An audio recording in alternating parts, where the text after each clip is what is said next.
Eh, no sé quién puede grabar, creo que el administrador. Ya está Sí, sí, grabando. ya se está grabando la clase. Bien, Pasa que esperamos a que el profesor empiece a hablar. Una vez que empiece a hablar, ahí empezamos a grabar. perfecto. Bueno, si les parece bien, arrancamos ahora, cualquier cosa los demás se irán uniendo posteriores, ¿sí? Bien, la idea era ir adelantando con esto de los homicidios agravados. Habíamos dejado una cosita ahí pendiente la clase pasada respecto de una de los agravantes del homicidio, pero por una cuestión sistemática y metodológica, me gustaría ir completando cada uno de estos tipos penales de acuerdo a cómo se van dando en el código, ¿no? Hice una relación simplemente entre el inciso primero, el 11, el 12 y el cuarto, porque estaba referido al género, al tema del femicidio. Pero si les parece bien, retomamos la numeración, vamos a analizar el inciso segundo y en el tercero ya volvemos sobre aquello que habíamos dejado en la clase pasada. ¿Eh? Es importante destacar en este sentido que cada uno de los incisos del artículo 80 de los homicidios agravados que estamos viendo representa una circunstancia especial de agravación. Quiere decir que ahí hay un motivo por el cual, de acuerdo al criterio legislativo, es una cuestión de política criminal, se ha considerado que el homicidio deba elevarse en cuanto a su cantidad de pena por un motivo en particular. Hasta ahora habíamos visto en el inciso primero una especial relación entre el sujeto activo y el sujeto pasivo. Recuerdan, en un caso ascendientes, descendientes, cónyuge, excónyuge, en el otro la relación de pareja. En el inciso 2 que vamos a ver, no tiene que ver con la relación que une a las personas, al sujeto activo y al pasivo, sino con el modo de matar. A criterio del legislador argentino, el modo cruel de matar es el que hace el fundamento de este agravante. Dice textualmente así: al que matare, ¿no es cierto?, con ensañamiento, alevosía, veneno u otro procedimiento insidioso. Es el inciso segundo del artículo 80. Acá entonces hay que tener en cuenta fundamentalmente el aspecto subjetivo. Acá hay una dirección volitiva por parte del autor para obrar de tal modo, del modo cruel que justifica la agravación punitiva. En primer lugar, nuestro código habla del ensañamiento. Quien mata con ensañamiento merece una penalidad mayor, como en el caso de la reclusión oficiosa. ¿Qué se entiende por ensañamiento? El ensañamiento es, sintéticamente, hacer sufrir a la víctima antes de morir, provocarle padecimientos indebidos, insoportables, deliberadamente, esto es importante y acá viene el aspecto subjetivo, deliberadamente para hacerle sentir, siguiendo una vieja expresión atribuida en un momento a Calígula, luego perfeccionada por Pacheco, el primer comentarista del Código Español, hacerle sentir su propia muerte. Vale decir que hay una especie de ensañamiento dado precisamente por el modo en que se ve. Esto no tiene nada que ver con la cantidad de heridas inferidas a la víctima. No tiene nada que ver con eso, sino más bien con una predisposición subjetiva. El autor quiere hacer sufrir a la víctima antes de morir. Por eso es gráfica esta expresión de Pacheco, en tanto decía que pretende hacerle sentir su propia muerte a la víctima. Decía que en realidad tiene que haber una correspondencia objetiva y subjetiva respecto de esta modalidad. En este sentido, cuando alguien actúa con ensañamiento, lo hace a través de esta predisposición que decíamos está orientado a ese fin, y por eso se habla de un desdoblamiento de la voluntad. Tiene que haber, por supuesto, una voluntad de matar y de matar de ese modo, de un modo cruel. Va a ser muy importante tener en cuenta no solo la cantidad, de heridas que puede hacer la víctima, sino cómo están orientadas. Por ejemplo, en el caso de alguien que mata utilizando, por ejemplo, un cuchillo, lo hace de modo tal que, por ejemplo, le provoca pequeños cortes a la persona, al sujeto pasivo, antes de aceptar el golpe fatal. Lo ve morir, lo quiere hacer de esta manera y no de otra. No se trata de un supuesto casual, por eso es importante la subjetividad que va a ir cambiando a lo largo de todas las modalidades del inciso segundo, sino de una circunstancia subjetiva. Por ejemplo, si alguien asesta una puñalada a una persona que queda en agonía y luego muere, seguramente habrá sufrido la vida. Pero eso no quiere decir que se dé el agravante de ensañamiento si es que el sujeto activo no había planeado este homicidio de tal modo. Por eso acá se exige también una preordenación. Ya vamos a ver la diferencia con la premeditación que puede existir en algunos casos. Esto de preordenación significa disponer los medios ejecutivos para lograr el objetivo pretendido. Tanto objetiva como subjetivamente deben coincidir. Por lo tanto, se requiere, en primer lugar, una muerte. Segundo, que la víctima haya sufrido deliberadamente padecimientos provocados por el autor. Y tercero, que subjetivamente el autor los haya querido. Por eso está marcado por un fuerte componente objetivo que se va a replicar en el resto de las conductas. Como por ejemplo en el caso de la alevosía, que tantas discusiones ha traído en materia doctrinaria y tanta controversia jurisprudencial, tanto en nuestro país como en otros a los cuales en algún momento hemos seguido. ¿Por qué? Porque acá en realidad existen dos formas de alevosía históricamente, ¿no? Una que tiene que ver con una tradición española, que era el homicidio proditorio, en donde hay una ocultación moral. Se oculta traicioneramente la intención de matar a otro.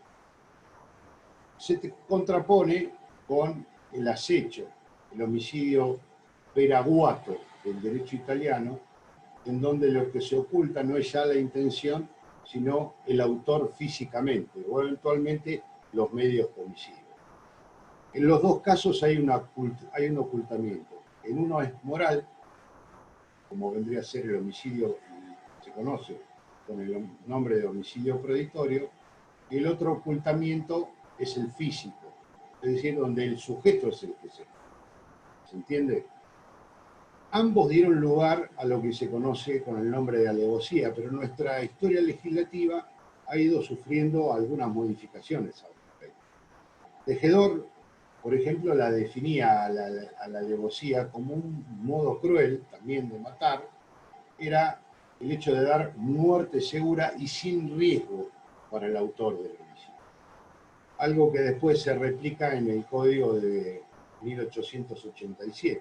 En donde se definía a la alevosía en la parte general. Hoy no tenemos una definición de alevosía. Tanto Tejedor como el proyecto del Código de 1887 siguieron esto, los lineamientos del Código Español. Y por lo tanto, similar al Código Español, en donde se identificaba la alevosía con el hecho de matar a traición y sobre seguro, la jurisprudencia había establecido que no podía haber alevosía sin premeditación. Fíjense que esos puntos siempre fueron unidos, tanto alevosía como premeditación. Pero todo esto comienza a cambiar, porque como les decía, a partir del proyecto de 1906 en adelante, y fundamentalmente en el Código 1921, la jurisprudencia comienza a dar un vuelco en cuanto a su interpretación, especialmente a partir de la inclusión del veneno, como vamos a ver, como otro de los medios comisivos de este inciso segundo, comienza a decir que no necesariamente tiene que haber premeditación cuando hay alevosía. Y acá debemos distinguir dos cosas. En primer lugar, lo que es este homicidio proditorio, el que mata traicioneramente. Acá no necesariamente se exige la premeditación. El que mata traicioneramente puede hacerlo aprovechando las circunstancias particulares en que se encuentra la víctima. Por ejemplo, cuando encuentra a su enemigo dormido, clásico ejemplo de la doctrina. Vale decir que no hay premeditación, sino hay más bien una víctima desprevenida, que es otra cosa completamente diferente.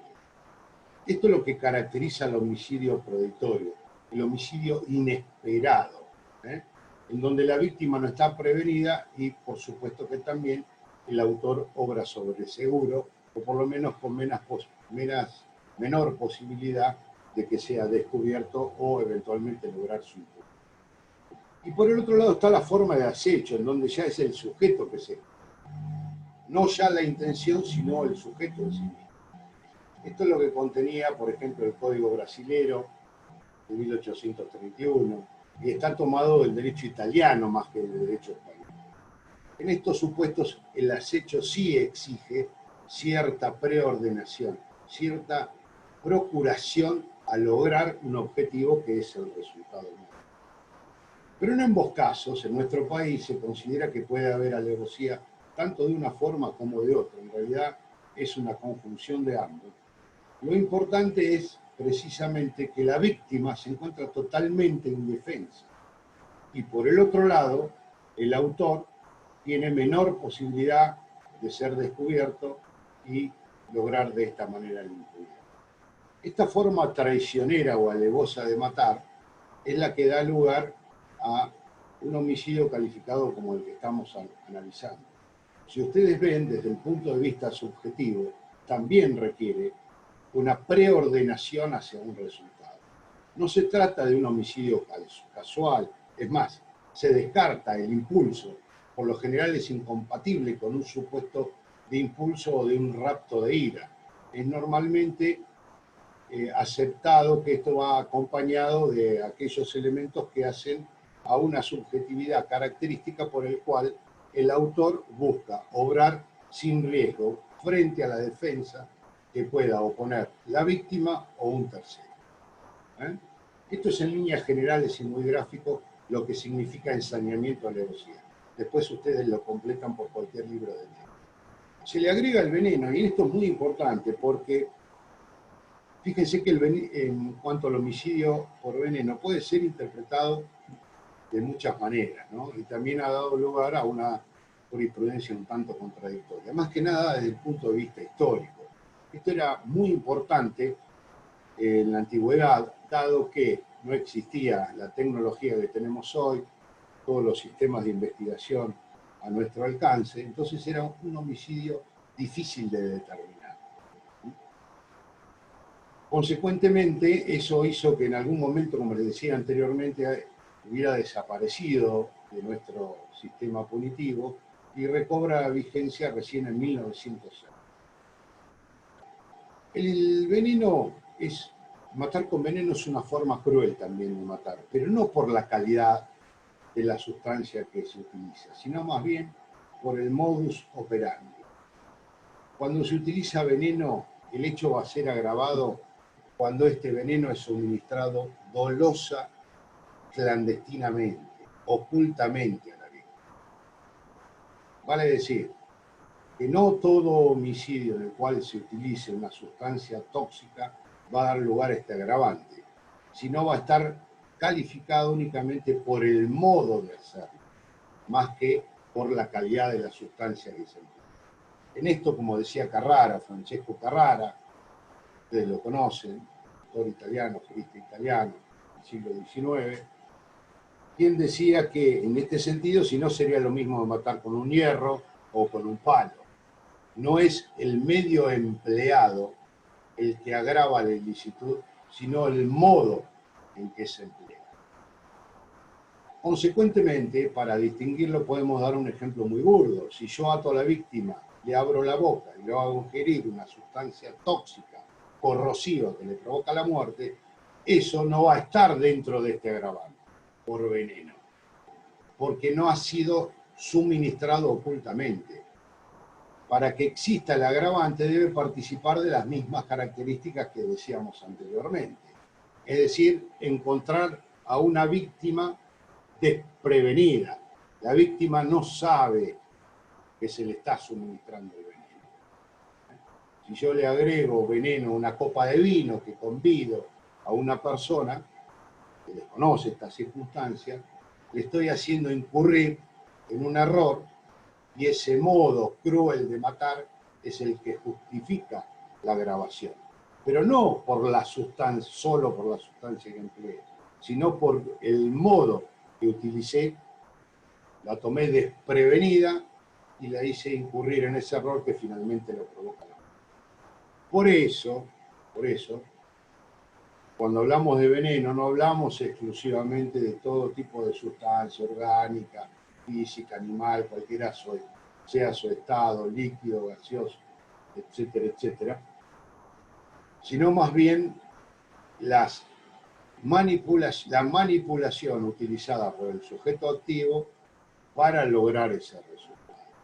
Aquí vamos a tener nuevamente la concurrencia de estos dos requisitos: el objetivo dado por la muerte y un desdoblamiento de carácter volitivo o psíquico que está dado por la intención de matar y la intención de matar a través de este modo, es decir, de un modo cruel o incluso alevoso, porque fíjense que tiene similares características, en donde el sujeto activo obra de tal manera que lo coloca a la víctima en una situación completamente desprevenida, que no sabe qué es lo que está ingiriendo, que no sabe lo que están dando, y él confía en el otro sujeto, y de ese modo se provoca una especie de muerte traicionera, que es incluso más segura para el autor.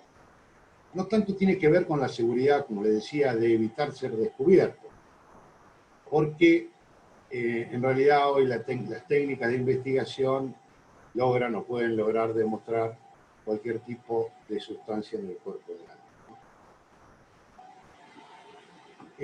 alma. Acá me preguntan, que parece más bien una tortura, sí. Bueno, la tortura, no me quiero meter demasiado, presenta características un poco diferentes a este caso. En primer lugar, acá tiene que haber una voluntad de matar, ¿cierto? Es el primer requisito objetivo y una muerte, lógicamente, por parte del sujeto pasivo. Y en segundo lugar, este desdoblamiento subjetivo que le decía yo, que era la intención de matar, y por el otro lado, de matar de ese modo. No me quiero meter demasiado con tortura, pero presenta características diferentes. En primer lugar, Profesor, sí. disculpe que lo interrumpa, le quería hacer una pregunta para diferenciarlo bien. Entonces el aspecto subjetivo tiene que ver con la voluntad de querer matar, pero no es a modo de traición, sino desprevenido de la víctima. Sí, es una modalidad de traición, ¿no? Es traicioneramente. Lo que quiero significar con esto es que cuando se suministra veneno, el sujeto pasivo no sabe lo que le está suministrando, confía en el otro, o por lo menos no desconfía de él. Lo encuentra desprevenido por eso, está tomando una copa de vino que le ha servido y calcula que se trata de vino que no tiene ninguna sustancia ni corrosiva ni venenosa, por supuesto. A eso me refiero, el desdoblamiento es la intención de matar y matar de ese modo, de un modo que podemos catalogar como traicionero o alevoso. Por eso alguna vez desapareció esto de veneno, aun cuando, como dice Soler, puede existir una muerte por veneno sin ser alevosa, como por ejemplo en el caso de alguien que ataca a otra persona a un cuchillo que tiene envenenado en la punta, ¿no? Pero en fin, más allá de estas disquisiciones que estarían en una situación límite, nuestro código la contempla, pero fundamentalmente por las características subjetivas del autor. Son homicidios agravados por las especiales características subjetivas del autor, donde se demuestra una mayor crueldad. ¿Por qué? Porque son homicidios de cobardes, en definitiva. Son cobardes, son crueles y por eso son alevosos. Por eso son insidiosos. Fíjense que la insidia termina diciendo u otro procedimiento insidioso. O sea que no es taxativo. Cada vez que se utilice un procedimiento oculto de esta manera con la intención de ocasionar la muerte, vamos a estar en presencia de un agravante de las previstas en el inciso segundo. Por esto, es importante tener en cuenta que el modo de matar, caracterizado por este fuerte componente subjetivo, es lo que le da vida a este inciso segundo del artículo 80. No todo homicidio de una persona que se encuentra desvalida es un homicidio alevoso. Tiene que haber una preordenación, es decir, el sujeto tiene que aprovechar esa circunstancia para que sea alevoso. En el caso del ensañamiento tiene que haber una dirección volitiva, una orientación dirigida a hacer sufrir a la víctima previamente antes de que muera.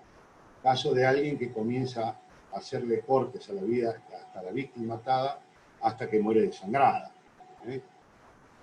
Esto tiene que ver con lo que le decía anteriormente, específicamente en el caso del ensañamiento, que no tiene mucho que ver con la cantidad de puñaladas inferidas. Porque si en la primera puñalada la víctima ya murió, como dice Soler, las distintas lesiones inferidas a un cadáver no convierten al homicidio en homicidio agravado por ensañamiento. O sea, puede servir de pauta interpretativa, pero no es algo determinante. Me preguntan acá algún grado de similitud entre matar con ensañamiento y tortura. Sí, la tortura tiene alguna de estas características. Tiene alguna de estas características por cuanto hay un sometimiento de esta naturaleza. Pero acá, fíjense que los bienes jurídicos en juego son diferentes. La tortura hay otros componentes. Es un delito contra la libertad, más que la vida, más allá de la muerte que puede ocurrir al respecto. Acá estamos hablando de alguien que directamente intenta matar a otro y lo hace a través de este modo. Por eso, es un homicidio agravado y, a juicio de nuestro legislador, merece una sanción. Sí, acá me preguntan si puede ser que el suministro en pequeña dosis para que la víctima se desmaye para luego matarla en modo de ensañamiento. Puede ser, en realidad, una víctima desmayada.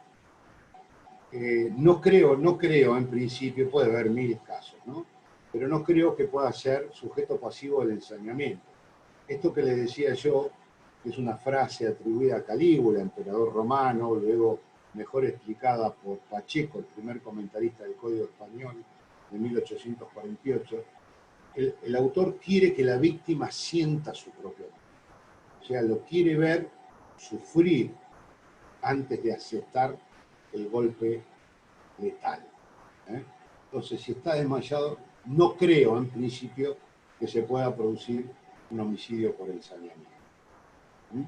Zor, le hago una pregunta. Si la droga que se le suministrara en vez de veneno fuera, por ejemplo, morfina o algún tipo de anestesia que no generara dolor en la víctima, pero uno lo mata ensañadamente, lo corta, lo trocea, digamos, le hace un montón de circunstancias que en la normalidad sin esa droga serían muy dolorosas.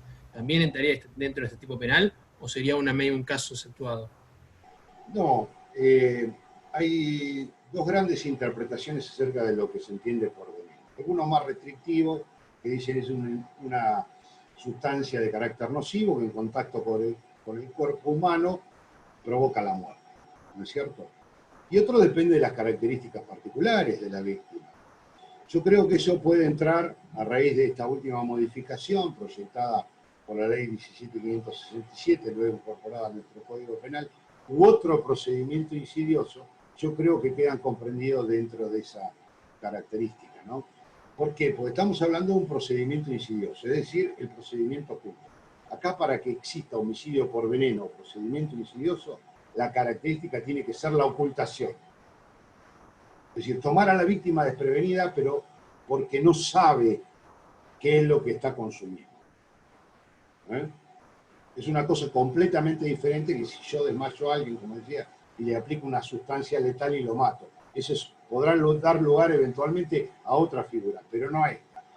La característica del veneno es precisamente esa ocultación que se hace acerca de lo que se está ingiriendo. Independientemente de lo que sea, yo participo de interpretación amplia y voy a esto de procedimiento insidioso. Fíjense que podemos estar hablando de una persona que tiene una predisposición patológica preexistente que yo conozco y que se le suministra una sustancia completamente inocua, como puede ser azúcar, en las circunstancias particulares de ese sujeto puede ser mortal. Y si lo hago ocultamente, le estoy suministrando veneno para el caso particular, aun cuando la sustancia suministrada no sea nociva para el cuerpo humano. ¿Se entiende? Por eso decía hoy que no tiene tanto que ver con la calidad de la sustancia, sino con el modo de hacerlo. Y ahí es donde confluyen además el desdoblamiento del aspecto subjetivo. La intención mía de querer matarlo y hacerlo de un modo oculto, insidioso. Esta es la crueldad que nuestro Código Penal califica el homicidio. ¿Entiende? Estos son pautas generales, principios básicos. Después puede haber infinidad de hipótesis. Pero si nosotros manejamos algunas pautas básicas, podemos ir resolviendo este tipo de situaciones prácticas. Me preguntan acá si la persona debe percibir el sufrimiento de la víctima. Esa es la intención, estamos hablando del ensañamiento, ¿no? Sí, lógicamente va dirigido, esa intención va dirigida a eso. Aun cuando no lo logre, como todo elemento anímico, como todo componente subjetivo que hay dentro de un tipo penal. No, profe, lo que yo hacía referencia era cuando Juan preguntó, porque pensé que estaba haciendo referencia al ensañamiento, cuando dijo si la desmayo y la mato después. Por más que haya ensañamiento, la persona debe sufrir o debe percibir el sufrimiento, a eso me refería yo. Sí, claro, por eso no es que Pero lo deba... por esto, profe, yo había dicho, perdón que lo tengo más claro, yo había dicho si uno le aplica una sustancia, que por ejemplo la morfina, que no siente el dolor la persona, por ejemplo una anestesia, algo no siente dolor, y yo lo mato ensañadamente, pero la persona no sufre, ¿también calificaría como este delito o no? Porque mi intención es hacerlo sufrir. Pero mi intención es que no sufra porque le aplico esa toxina o esa droga. Pero yo lo mato ensañadamente porque lo corto, le hago distintas maniobras que son ensañosas, pero en realidad no lo mato sufriendo, no genera sufriendo sobre la persona. Esa era la duda. ¿Si vale la intención o es que él objetivamente sufra? Creo que en ese caso sería un inimputable, porque primero lo anestesiar y después lo quería hacer sufrir. Sería medio contradictorio. No, perdón, era no querer que sufriera, digamos, yo queriendo aplicar una droga para que no sufra, lo mato con técnicas ensañosas. O, por ejemplo, lo corto, le aplico distintas técnicas, por eso le decía. Yo, por ejemplo, en el caso de un médico que van a matar a alguien, lo droga, le pone morfina, le pone una anestesia y lo mata así, para que no sufra. Y le hace distintas prácticas, por eso me quedó la duda. Vos utilizaste una palabra ahí que es clave, para. El para me está dando una subjetividad. Si es para que no sufra, es contradictorio con el ensañamiento. En el ensañamiento mata para hacerlo sufrir antes de que muera. Claro. Entonces, por eso decía que volitivamente debe estar dirigido, orientado a causar padecimientos innecesarios y deliberadamente a la víctima. Pero, profe, si la víctima, ponerle el sujeto activo no sabe que la víctima no sufre dolor, por ejemplo. En ese caso tampoco habría ensañamiento, porque el dolor no lo está sufriendo. La víctima, el autor no sabe que la víctima no sufre. Claro, entonces, por ejemplo, le empieza a cortar y la víctima no siente, no sufre. Sí. No sé cómo sería, la víctima sería Superman, alguno de esos. Pero, no, está hecho de acero. Claro. Son hipótesis medio extrañas, ¿no es cierto? Todo de película, doctor. Sí, yo sé a dónde van. Normalmente hay una correspondencia entre lo que el autor quiere y lo que objetivamente se da. Tiene que haber una correspondencia objetiva y subjetiva. Puede pasar, o sea, no me han preguntado, que el autor quiera hacerlo sufrir y en el primer impacto la víctima muere. La víctima muere.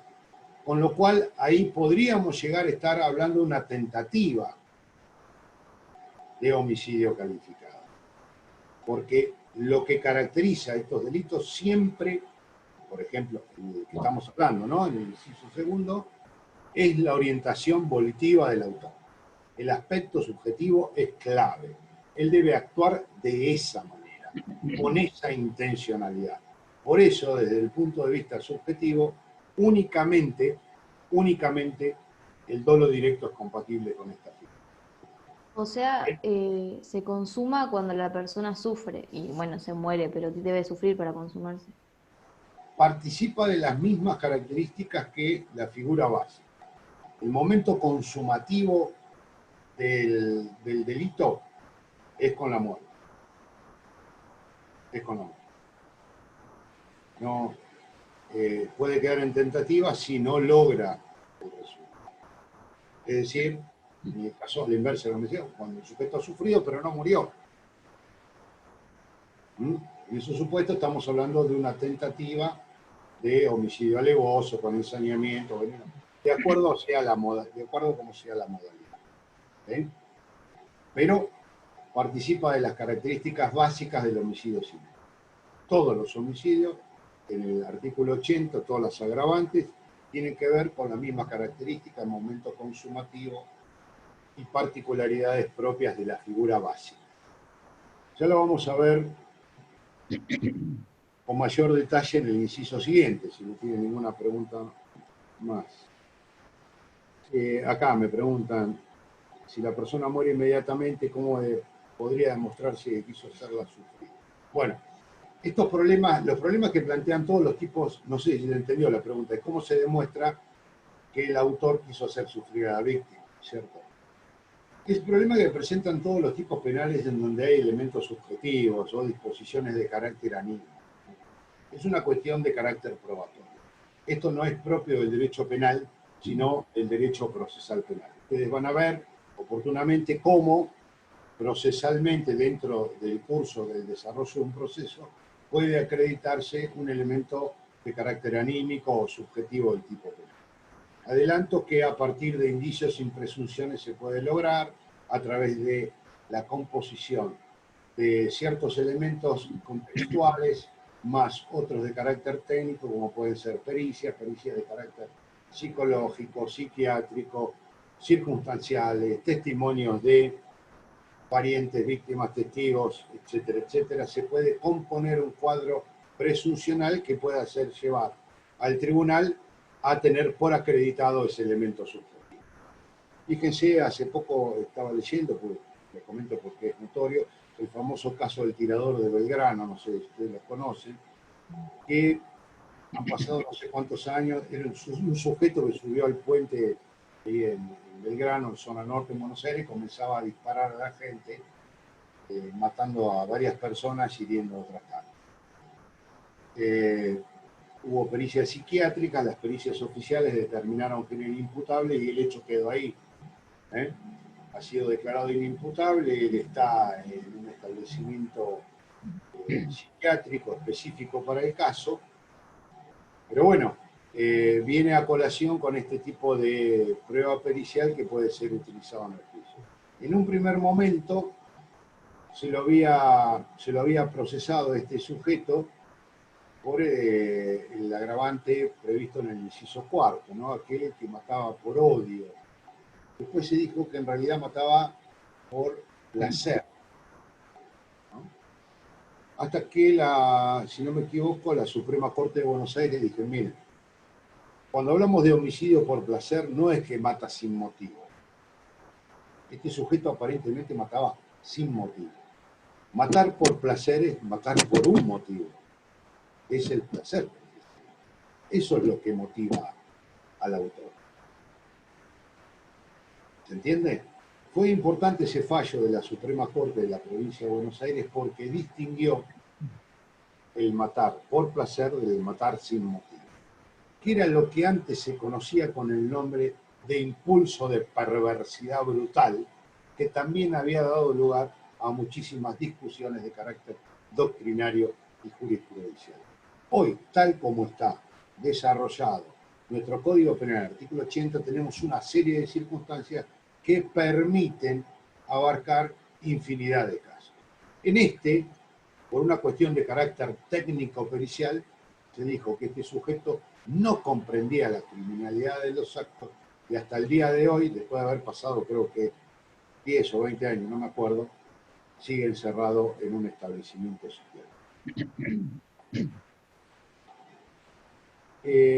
Acá me preguntan si es necesario en el veneno que el sujeto sufra. No, estaba hablando del ensañamiento. En el caso del veneno, el modo de empleo es lo que agrava, independientemente de que la víctima sufra o no. Sufrimiento hay únicamente en el ensañamiento. En el veneno no es necesario. Si sufre, igualmente se da, porque lo que califica el hecho como tal es el modo de emplear un medio ejecutivo para lograr la muerte. Es un modo artero, cruel y oculto de dar muerte a otra persona que se encuentra completamente desprevenida frente a esa situación. Profe, una consulta. Usted recién habló de que en la primera parte de, digamos, la primera imputación que se hizo a ese sujeto se habló de odio. Acá yo leo en el código que odio puede ser odio racial, religioso, de género o de orientación sexual, identidad de género o su expresión. Solamente se incomponen a esos tipos de odios, no a otro odio que pueda surgir a partir de una relación, digamos, no de pareja, sino una relación con una persona determinada, donde uno genera odio y mata por ese odio, digamos. Yo tengo ira, odio y mato. No. Igual eso ya lo vimos. Digo que en algún momento cuando se trató este tema, alguien hizo referencia al odio de este sujeto, como diciendo, ¿por qué mató si no se conocía la causa? Y alguien habló de odio en general. Luego se habló de placer. Y finalmente se tocó el tema del impulso de perversidad brutal. Incluso se volvió desde el ámbito doctrinario a ver la posibilidad de incluir nuevamente esa circunstancia calificante de homicidio.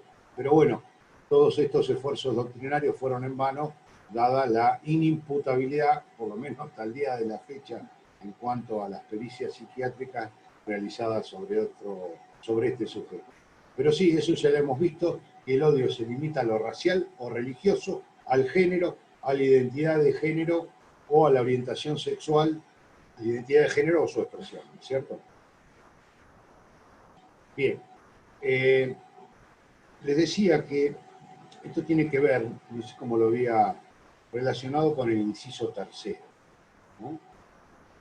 No me acuerdo por qué, pero bueno, de paso lo vemos. El inciso tercero agrava la penalidad cuando se mata por precio o promesa remunerada. Bueno, acá me están preguntando si la víctima muere de un disparo, luego el autor la cuchilla, si es un homicidio simple. No. Las lesiones no es un homicidio agravado, claro, es un homicidio simple. Lesiones inferidas a un cadáver no agravan la penalidad. Fíjense que esto también tuvo una difusión pública a partir del caso de este muchacho que acaba de salir en libertad, no me acuerdo el apellido, que había matado a la novia de 110 puñaladas. Tablada. Sí, tablada. Bueno, precisamente ahí se discutió eso, no conozco las particularidades del supuesto, pero ahí se consideró que había habido un homicidio simple. No estaba todavía vigente la figura del agravante del inciso primero, tal cual está redactada hoy, ni la del femicidio, por lo tanto fue considerado como un caso de homicidio simple. A pesar de ello, creo que recibió en conjunto, porque tenía una pena, le unificaron las penas por otro delito que tenía, creo que cometió en la cárcel en 24 años de prisión. Pero bueno, apuñalar a alguien que ya está muerto en la primera apuñalada no lo convierte al homicidio en agravado por desabrigo, sino que tiene que existir la voluntad del autor de hacer sufrir a la víctima, de propinarle padecimientos de forma deliberada e innecesaria para matar. Porque yo en una pelea con otra persona puedo clavarle una cuchillada en una mano, evidentemente va a sufrir, seguimos peleando, le clava una puñalada en el hombro, el sujeto va a seguir sufriendo, hasta que finalmente le asesta una puñalada, cae, queda tendido en el piso y 2 horas después lo auxilian. Cuando lo viene a auxiliar, el sujeto ya había sufrido durante todo ese tiempo y finalmente muere en el hospital. Por más que haya sufrimiento objetivo, no se da el agravante del ensañamiento, porque mi intención era matarlo de una. Si no lo pude hacer y solo lo herí a tal punto que lo dejé tirado sufriendo, pensando incluso que estaba muerto, no convierte el homicidio en agravante. Cada vez que tratamos una agravación punitiva de cualquier delito debemos ser extremadamente precavidos y la interpretación siempre debe ser restrictiva. No podemos hablar de una interpretación amplia que agrave cualquier circunstancia homicida. Pero lo importante de eso es la dirección volitiva del autor, el querer hacerlo sufrir. No que haya sufrido por otras circunstancias, sino la voluntad deliberada mía de haber actuado con esa intención, con esa idea, con ese propósito. El propósito, el modo, es lo que agrava a un homicidio en los términos del inciso segundo. Bien, vamos al inciso tercero. Acá el autor mata por un precio o promesa remuneratoria. Si quieren se lo leo. Dice, al que matara, dice nada más que eso. Tercero, por precio o promesa remuneratoria. Bueno, esto es lo que hablábamos la otra vez. Acá estamos hablando de un pacto homicida. Es el caso del mandatario. Es el sujeto que mata porque se le dio dinero para matar. Por eso hay un desprecio absoluto a la vida, que a juicio del legislador merece un agravante. Lógicamente no es lo mismo que uno mate por cualquier razón, que mate inspirado por un lucro, por la obtención de un placer de carácter económico, placer en el sentido de ánimo de lucro, ¿no? Y que se conoce con el nombre de sicario, como decíamos la otra vez. Acá se trata de un sicario. Es una terminología empleada actualmente, pero en realidad tiene mucha tradición histórica.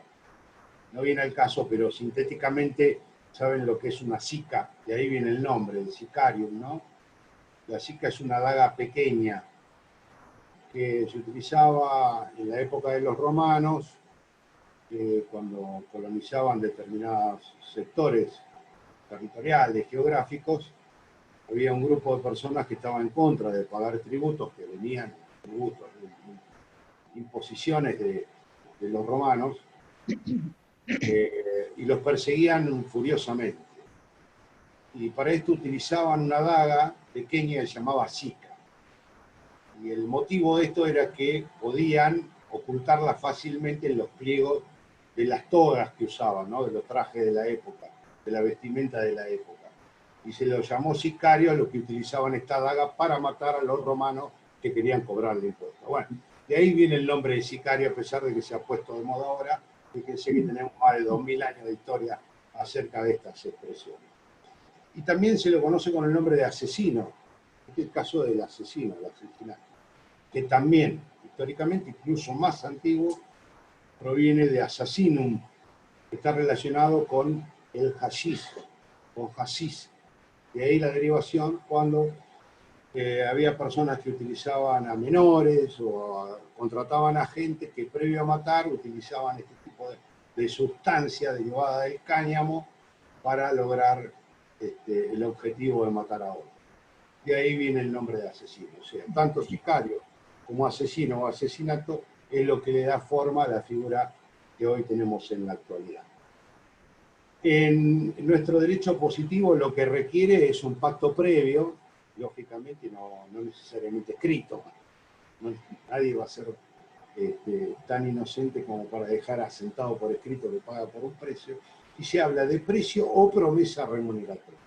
Esto tiene que ver más que nada con el tiempo, con el momento en que se da el dinero o el beneficio económico. Cuando se paga antes para que el sujeto mate, estamos hablando, es decir, cuando recibe el precio, cuando recibe la plata estamos hablando del precio. Y cuando mata para que después le paguen por eso, se llama promesa remuneratoria. En ambos casos tiene que tratarse de un beneficio de carácter económico. Tiene que tener contenido patrimonial. No cualquier otro tipo de retribución es equivalente a precio o promesa remuneratoria. Cuando hablamos de remuneración estamos hablando de algo que puede ser medido en términos económicos. Por otra parte, este pacto es lo que caracteriza el acuerdo previo. El acuerdo tiene que ser anterior. El que mata con la expectativa o con la esperanza de que el otro sujeto le pague por ello, no comete este delito. Tiene que haber un acuerdo previo, ¿se entiende? Si yo mato a otro y luego voy a un tercero y le digo, mira, che, te lo maté, me podrías compensar, ¿no? Por uno. No queda, aun cuando le pague, no queda incluido en esta agravante. El pacto tiene que ser anterior, tiene que haber un compromiso entre dos personas, que es el que encarga y el ejecutor, para que el ejecutor mate a la víctima. El motivo tiene que estar inspirado en el dinero, en la promesa remuneratoria, no en otra circunstancia. Por eso decíamos la otra vez que acá la norma va dirigida, fíjense que el artículo 80, se lo leo textualmente para evitar cualquier tipo de duda, dice, al que matare por precio o promesa remuneratoria. Al que matare, o sea, al ejecutor. Y yo pregunté, ¿y el que encargó el homicidio, el que puso la plata? ¿Es impune? No, es partícipe necesario. Esperen. Yo tengo lo Esperen, que dijo usted en el... empezaron a decir, esperen. Empezaron a decir, es cómplice, partícipe necesario, instigador, autor intelectual, autor mediato, coautor. Me dieron todas las posibilidades imaginables de esta situación. Yo le dije, ¿por qué no repasan un poquitito de la parte general? Calculo que lo habrán hecho, y ahora sí quiero una respuesta, si alguno la tiene, en términos jurídicos, con apoyo en cita legal.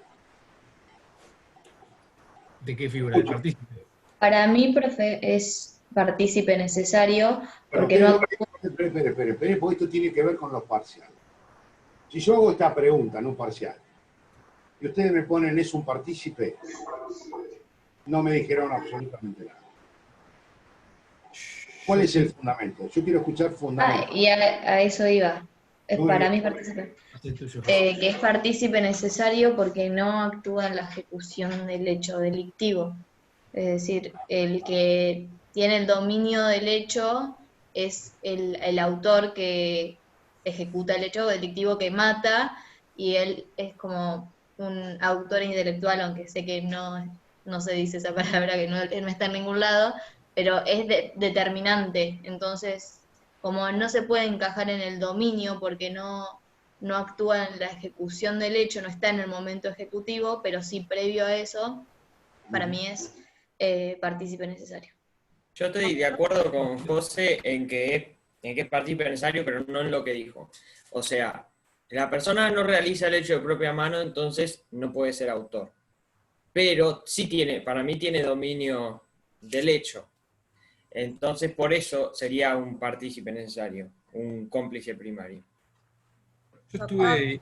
La misma solución, pero con distintos fundamentos. Claro. Yo, doctor, tengo una fundamentación a partir de los libros de la teoría, porque yo tengo dos posturas que se me chocaron, que en realidad tienen algo en común. Yo leía Antes que nada, nadie me citó un artículo. ¿De dónde lo sacaron? Eso es lo que yo le iba a hacer. Le iba a explicar lo que me parecía. Yo, a partir del concepto que da Zaffaroni, del libro clásico de Derecho Penal Parte General, que dice que la participación es un aporte doloso, un injusto doloso ajeno, hecho de forma intencional, y a partir de lo que dice, por ejemplo, en esta figura de autor, el doctor Buenpadre, que dice que debe ser el mandante o el mandatario, en el primer caso, es un autor moral o instructor que encomienda al sujeto que mata a otra persona ofrece un precio. Habla de un autor moral. Yo estuve investigando, en realidad podría ser una coautoría y se llamaría partícipe, porque Zaffaroni dice que el coautor es un partícipe necesario en la acción de derecho, pero no tiene dominabilidad de los hechos materiales. Sí, que se le aplican, a partir de lo que leí en el apunte que usted puso, digamos, el artículo 45, pero como partícipe, no como coautor. Eso es lo que yo entendí. Para mí es un coautor, porque no tiene, perdón, para mí es un partícipe y no un coautor, porque no se le puede llamar autor porque no tiene dominabilidad de derecho. Esa es mi opinión, a partir de lo relevado. De hecho, tuvimos una discusión en el grupo y, a ver, estamos todos de acuerdo que iba al 45, ¿no? Porque sí. Pero el problema era si era instigador o si era partícipe necesario o autor. Zaffaroni no dice que, es verdad, todos son partícipes. Si tomás una concepción amplia de qué es participación, todos son partícipes. Por ahí lo entendiste de ese modo, pero en realidad la coautoría puede asumir varias formas, pero tiene otras características particulares que no vienen al caso. Fundamentalmente desde lo que decía es que él decía, dice literal, llama partícipe necesario, es una denominación que genera confusión. Tiene lugar cuando el propio tipo penal requiere una coautoría. Exacto. Por eso lo entendiste de tu manera. Él dice que no hay que llamar partícipe necesario, porque el partícipe necesario es cuando una figura lo contiene. Es decir, no puede haber un duelo de uno, de una sola persona. Son dos los que intervienen en un duelo. Todavía no hemos llegado a duelo, pero hay dos personas, por el conocimiento vulgar que todos tenemos, hay dos personas que intervienen en el duelo. ¿Sí? Es una participación necesaria. Dice que la expresión en realidad debía ser mejor como parte de la doctrina, participación primaria y secundaria. Yo dije que era partícipe primario, no necesario. Eso era lo que yo quería decir, por ahí se entendió mal. Yo quería decir que no era necesario y que no era una coautoría, como dice Fernández, sino que era un partícipe primario, porque ¿qué hace el partícipe primario? Hace un aporte indispensable para el dolo, o sea, para el injusto ajeno. Eso es lo que yo decía. El aporte indispensable no es instigarlo, como decían algunos chicos en el grupo, sino que es un aporte de condicionarlo con una promesa remunerativa. Pero no instiga porque el sujeto ya trabaja, o sea, realiza esa acción de propia voluntad a cambio de esa recompensa. Esa era mi opinión, que era un partícipe primario. ¿Quién decía que era instigador? En el grupo, de los chicos en el profesor, ¿me escucha? Sí. Hubo una discusión en el grupo y se dividió entre instigador y partícipe. Yo pensaba que era, no sé si está bien, instigador, porque en realidad no participa en el hecho, sino que con la promesa o con el pago, él lo determina hacerlo. Y no, de todas maneras tampoco tiene dominabilidad, porque puede ser que el otro no lo haga también, o que haga otro, o que se vaya más allá de lo pactado. Eso es lo que entiendo yo. Profesor, también tiene que ver un poco con la teoría desde donde se toman las definiciones o los conceptos de autoría. Por supuesto, todo es discutible. Claro, si es la teoría del dominio del hecho, por ejemplo, el dominio de la voluntad estaría a cargo del que tiene la autoría inmediata. Entonces, hay diferentes tipos de autoría. La teoría de Welser, que es la que más se utiliza ahora, según dicen, en derecho penal, bueno, serían los dos autores.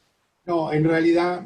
El que tiene dominio del hecho y el que tiene dominio de la voluntad. No hay dominio de la voluntad en este supuesto, como para construir una autoría mediata, porque en la autoría mediata el autor utiliza un instrumento no doloso o un culpable. Utiliza al otro como instrumento. Por eso tiene que actuar sin dolo. En este caso actúa con dolo el ejecutor. No hay ninguna duda. Coincido plenamente, coincidimos también con Soler, en que se trata de un caso de instigación, no de participación. Es un supuesto que determina a otro a cometer un delito.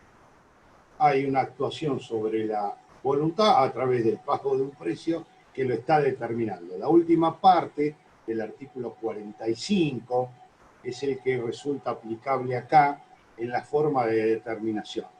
Más allá de que detrás de todo esto hay una gran discusión acerca de la instigación y el determinador, si son lo mismo, si son cosas diferentes. Zaffaroni lo trata muy bien, con una óptica muy particular, es verdad, reconocerlo. No sé si todos podemos estar de acuerdo con lo que dice el tipo del determinador, pero sí no hay ninguna duda que es un clásico ejemplo de instigación. Es decir, actúa sobre la voluntad, de ahí puede venir la confusión sobre el dominio de la voluntad, perdón. En realidad actúa sobre la voluntad de alguien y lo lleva a la comisión de un hecho delictivo, que si no hubiera sido por el determinador, no lo hubiera cometido jamás. Bien. Pero no determina, profe, ¿determina a matar realmente a un sujeto que es un sicario? Totalmente. ¿Sí? Bueno, hay que distinguir aquellos casos en donde hay una estructura y empleados que cumplen una función. Ojo, vamos a hablar de estructuras mafiosas, donde están los famosos guardaespaldas o sicarios precontratados que tienen la orden de matar a cualquiera, en donde ya ahí podría cambiar la cosa. Pero por eso yo pongo ese supuesto, donde el sujeto emplea, o sea, realiza un trabajo ilícito que es ser sicario, digamos, matar a cambio de una recompensa económica. En ese caso, donde ya es toda esa estructura, en ese caso, ¿no sería la figura del sujeto que da esa recompensa, ese que ya está condicionado, ya está decidido a matar, no sería un partícipe necesario más que un instigador? Porque no eso es lo que decíamos nosotros, o sea, no crea el dolo psicológicamente en esos casos. Por eso no es instigador. Estos supuestos no pueden ser tratados como el ejecutor aisladamente, porque si se comprueba que forma parte de una estructura de poder, ahí ya cambia la cosa y aparecen las figuras del autor o del coautor por el dominio, por la utilización de un aparato de poder estatal o paraestatal, en cuyo caso la cosa cambia radicalmente. Pero en los supuestos individuales, como están marcados en nuestro Código Penal, es un supuesto de instigación por determinación. No hay ninguna duda que un sujeto convence a otro a través del dinero. Y dice, toma, andá y matá y yo te pago tanto. Claro, si no le pagan, no mata. Pero me surge la duda cuando... Pague o no. No trabaja, o sea, directamente sobre la psiquis del autor, es decir, el autor ya está... Lo determina totalmente. Pero el autor ya está como ofreciendo matar, y yo considero como más como que el partícipe necesario, que para mí es, quizás está mal, le da los medios, porque él necesita, no sé, algo que lo impulse a realizar lo que él ya está dispuesto a hacer. Vos lo dijiste, necesita algo que lo impulse. Y ese pero, o sea, no... Cuando alguien impulsa a otro, es un caso de instigación. Se llama instigación, no, claro, no participación, instigación se llama cuando impulsa. Exactamente. Hay una confusión ahí en el término, en la definición del término. Exactamente.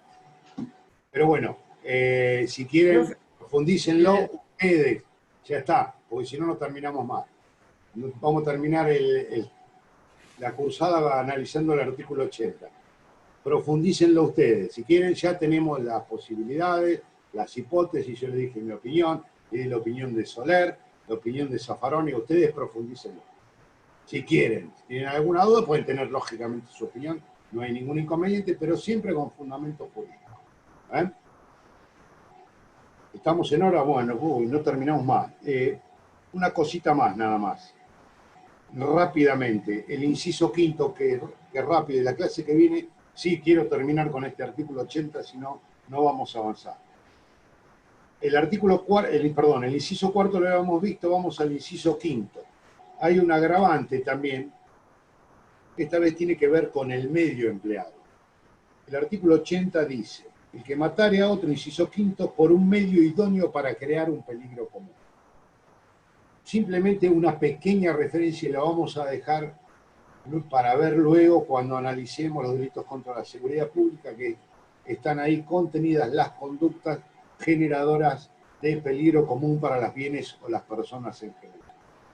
¿Qué sucede acá? Acá se agrava la penalidad porque el sujeto mata. Lógicamente, siempre como en todos los casos de homicidio, tiene que haber una voluntad homicida, tiene que haber un resultado muerte, Pero en este caso el medio empleado es un medio que trasciende lo individual para proyectar un peligro a una colectividad indefinida o indeterminada de bienes o de personas. Por ejemplo, el que utiliza el incendio, el que utiliza un estrago, el que utiliza una inundación, son todos medios de carácter estragoso que están comprendidos en los artículos 186 y siguientes de nuestro Código Penal como delitos contra la seguridad pública o seguridad común, para llamarlo mejor de esa manera. Acá el agravante está dado por el medio porque no solo se mata a alguien, sino que además se compromete la seguridad de otros bienes o de otras personas, que no están individualizadas. Por eso ya vamos a ver las características de la indeterminación del sujeto pasivo en los delitos de medios peligrosos, que son aquellos contemplados, reitero, en el título 7 del Código Penal, artículos 186 y siguiente, que después los vamos a enlazar.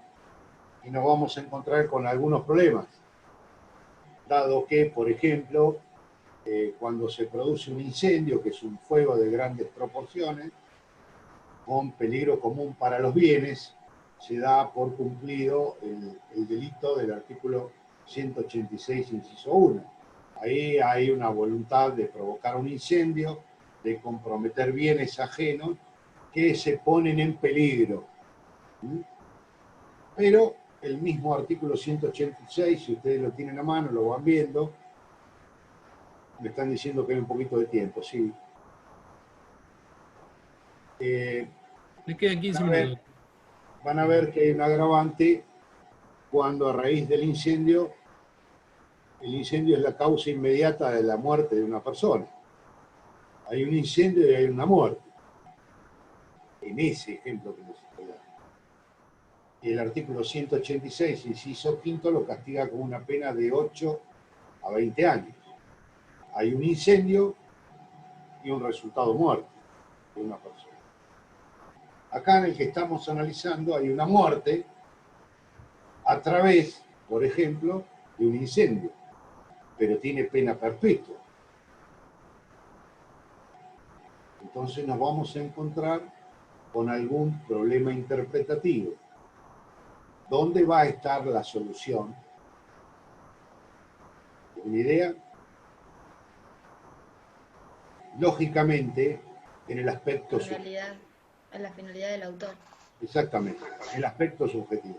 Acá el autor quiere matar y para eso utiliza un medio capaz de generar un peligro común como es el incendio. En el otro, lo que quiere hacer es incendiar, en el 186, y provoca como resultado una muerte. En principio, dejémoslo ahí y no toquemos más porque después vamos a ver que incluso se puede complicar un poquito. Lo cierto es que tiene que haber un riesgo, un peligro para otros bienes o para las personas en general. En el caso este que estamos hablando, 80, inciso quinto, que hay un dolo de matar, ¿sí? Desde el punto de vista subjetivo. Pero tiene que existir un peligro común para los bienes o las personas. Si yo mato a alguien prendiéndolo fuego en medio de un descampado, le arrojo una sustancia fácilmente inflamable y lo prendo fuego y muere quemado, no es un supuesto del artículo 80, inciso quinto, porque no hubo peligro ni tampoco posibilidad de peligro para otros bienes o para otras personas. ¿Se entiende?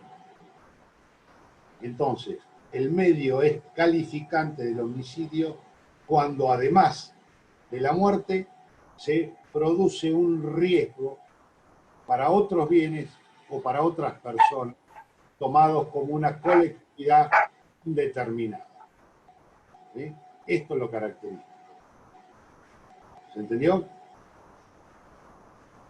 Y con respecto al sujeto, tiene que ser un sujeto indeterminado, entonces.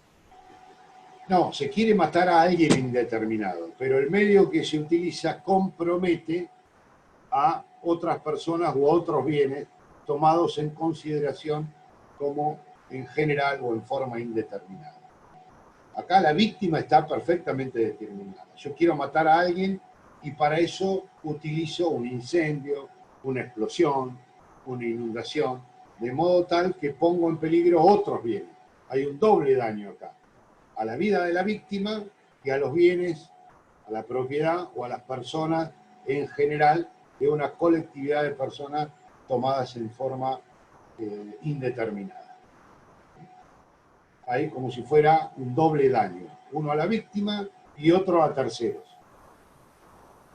No solo maté a alguien, sino que puse en peligro los bienes ajenos. Como por ejemplo, si prendo fuego el departamento de mi vecino, poniendo en riesgo lo de otro vecino.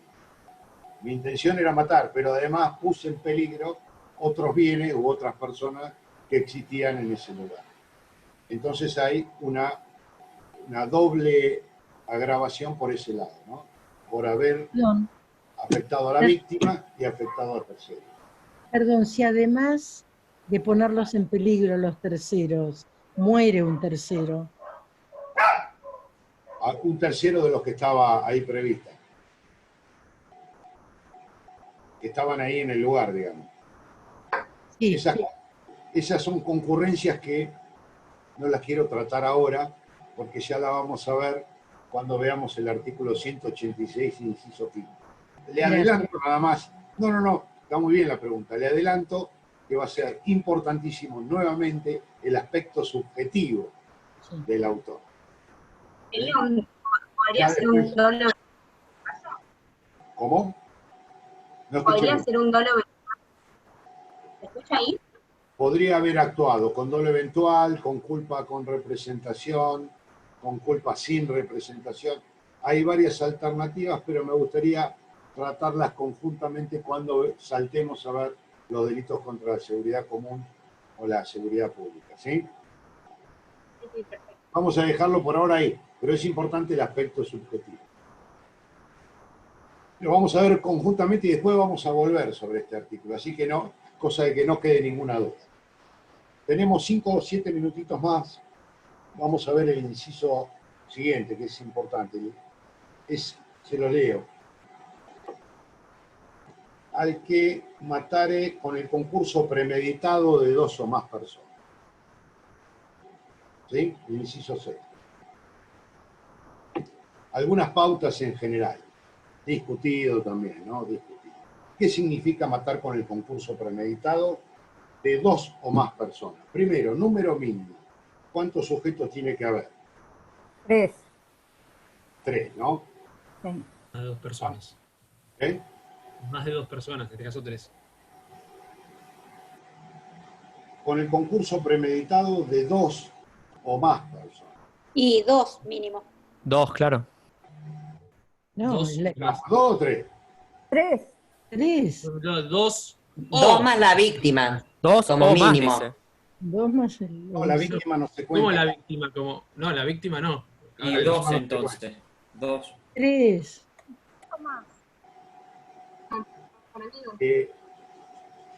Salvo Fontán Balestra, que en un momento dijo lo que dijo, no sé por qué, lo cierto, creo que está equivocado, hay que leerlo.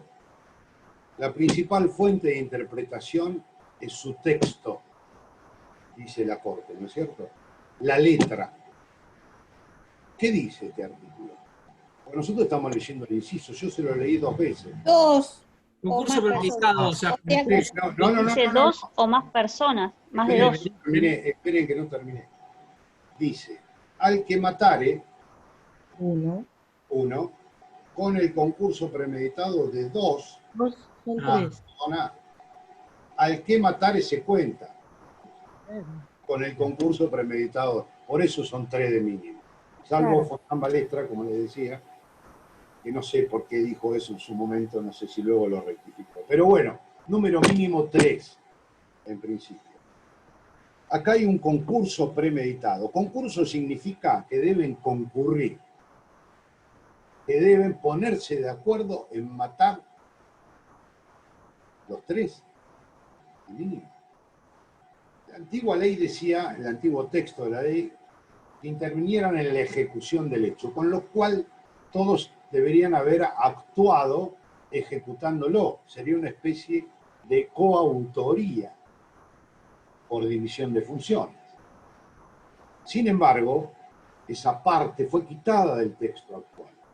Ya no dice que intervinieran en la ejecución del hecho, con lo cual da la posibilidad interpretativa de que tengan otro tipo de participación, no necesariamente como coautores. Esto es en líneas generales lo que opina la mayoría de la doctrina, salvo algunas disidencias. Quiere decir que no todos tienen que actuar como coautores. No significa que haya 3 personas que ejecutan el hecho y los 3 tengan que intervenir materialmente sobre la víctima. Puede haber una conjunción de carácter volitivo con o distribución de funciones o distribución de roles sin llegar a la coautoría. Esto es, un autor y 2 partícipes primarios. Alguien que sujeta a la víctima o 2 personas que sujetan a la víctima y un tercero que lo apuñala. ¿Sí? Esto es lo que tiene que ver con la forma de participación efectiva. Algunos lo extienden a los supuestos de complicidad secundaria. Yo tengo algunas dudas. Es decir, si hay un campana y 2 autores, por ejemplo. El campana normalmente considerado tradicionalmente como un partícipe secundario. Y 2 autores del homicidio. Yo tengo mis dudas de que se dé esta hipótesis. Algunos autores, yo creo que hasta el mismo compadre así lo receptan, no estoy seguro, pero bueno, hay doctrinarios que opinan de esta manera. Yo creo que tienen que tener algún tipo de participación activa, porque el fundamento del agravante está dado en el mayor poder ofensivo frente a las menores posibilidades de defensa de la víctima. Este es el fundamento de la agravación. Y ahí tenemos que encontrar, precisamente en esas circunstancias, el motivo por el cual se agrava la penalidad. Porque el sujeto debería defenderse de 3 personas que actúan precisamente sobre la víctima. Lo que sí la doctrina Descartes, creo con razón y siguiendo estos lineamientos, es que haya un instigador y 2 autores. ¿Se daría esta posibilidad de agravante? Por más que se hubieran puesto de acuerdo los 3, no. ¿Por qué? Porque el instigador está fuera de la ejecución del hecho, no forma parte de ese contexto circunstancial. Lo mismo que el auxiliador subsecuente, es decir, es el cómplice que actúa con posterioridad a la materialización del hecho, o el encubridor. No se daría, a mi modo de ver, esta hipótesis. Vale decir que debería haber una intervención de 3 personas que justifiquen el mayor incremento de penalidad debido a las menores posibilidades de defensa del hecho. Acá se habla de premeditación, concurso premeditado. Esto significa, o mejor dicho, quiere decir que descarta la mera convergencia circunstancial en un homicidio. Quiere decir que el homicidio tiene que haber sido planeado. No solo el hecho de matar, sino matar de ese modo, con la intervención conjunta de los 3 como mínimos que deben intervenir. Núñez lo hace extensivo incluso a aquellas hipótesis en donde este concurso significa concurrir no solo en el hecho, sino aceptar, concursar, en el sentido de acuerdo o convenir. Pero les decía que Núñez lo acepta hasta instantes antes de la perpetración homicida. Independientemente de esto, que tiene que ver también mucho con las fuentes, desde una bula papal que exigía por lo menos 24 horas de meditación o premeditación, hasta algunos estatutos como por ejemplo napolitanos o de otros lugares de Italia, o el Código Brasilero de la época que exigía un mínimo de 8 horas de premeditación. Nuestra ley no dice nada. Por lo tanto, es una circunstancia fáctica que el juez en cada caso habrá que tener en cuenta para decir que hubo premeditación en el concurso, es decir, en el acuerdo y en la forma de matar. Los 3, como mínimo, se tienen que haber puesto de acuerdo en su participación y en el objetivo. Porque si 3 personas nos ponemos de acuerdo con pelearnos con otros, y uno va y mata a otro del bando enemigo, sobre eso no hubo acuerdo. Nosotros podríamos decir, esperá, vos te excediste. Nosotros nos habíamos puesto de acuerdo en participar de una pelea, no de matar a alguien. Cosa completamente diferente. O sea que el acuerdo debe alcanzar también el objetivo muerte por parte de los tres como mínimo. ¿Se entiende? Es un concurso premeditado en la ejecución y un concurso premeditado en el modo y el objetivo. Sobre esto es importante destacarlo, más allá de que pueda haber también algunas circunstancias particulares que en muchos casos van a hacer dividir la opinión de los juristas. Pero bueno, esas son las pautas generales mínimas que hay que tener presente para analizar esta figura. Y descartarla, ya vamos a ver, ahora no tenemos tiempo, descartarla y diferenciarla del homicidio en riña o agresión, que son dos cosas completamente diferentes, aun cuando a veces en la práctica presente algunas dudas. Todos tenemos también bien presente casos ocurridos de forma reciente donde se discutió si había homicidio en riña, si había homicidio simple, si había calificante por el inciso sexto que estamos hablando de otras circunstancias, ¿no? En fin, bueno, ya estamos en horario, son casi media, así que si no hay ninguna... Yo una última pregunta sobre el tema del concurso, o sea, de la premeditación de los autores en este caso. Si fueran dos sujetos que se ponen de acuerdo y un tercero no, ¿este inciso podría ser válido o no? Tendría que ser un acuerdo entre ambos, premeditado. Por eso se habla de concurso premeditado.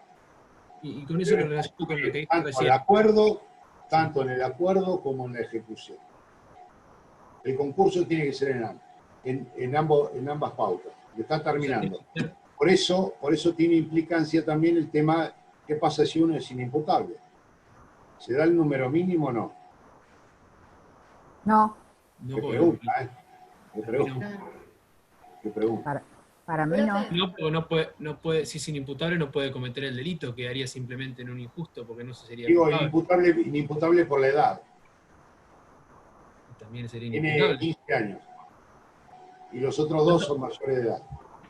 Se le aplica el 40 y 41, ¿no? No, esas son las pautas de las penas. Porque, la utilización porque es un menor de edad que... Sí, ¿o no? Se va a cortar en cualquier momento. Lo dejamos para la próxima, si quieren.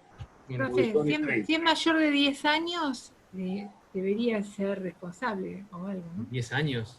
Mayor de 10 años. De 16 no sería según la ley. No, de 10. Para los edad. ilícitos, según el civil, creo que es el Código Civil, es mayor de 10 años. No, mayor de 16. 16 según la ley. Sí, pero con 15 está muy cerca del límite de 16. Sí. Bueno, estamos hablando de límites precisamente, pero se nos corta en cualquier momento. Estamos para la clase que viene. ¿Sí? Gracias, doctor. Muchas gracias. Gracias a ustedes. Hasta luego.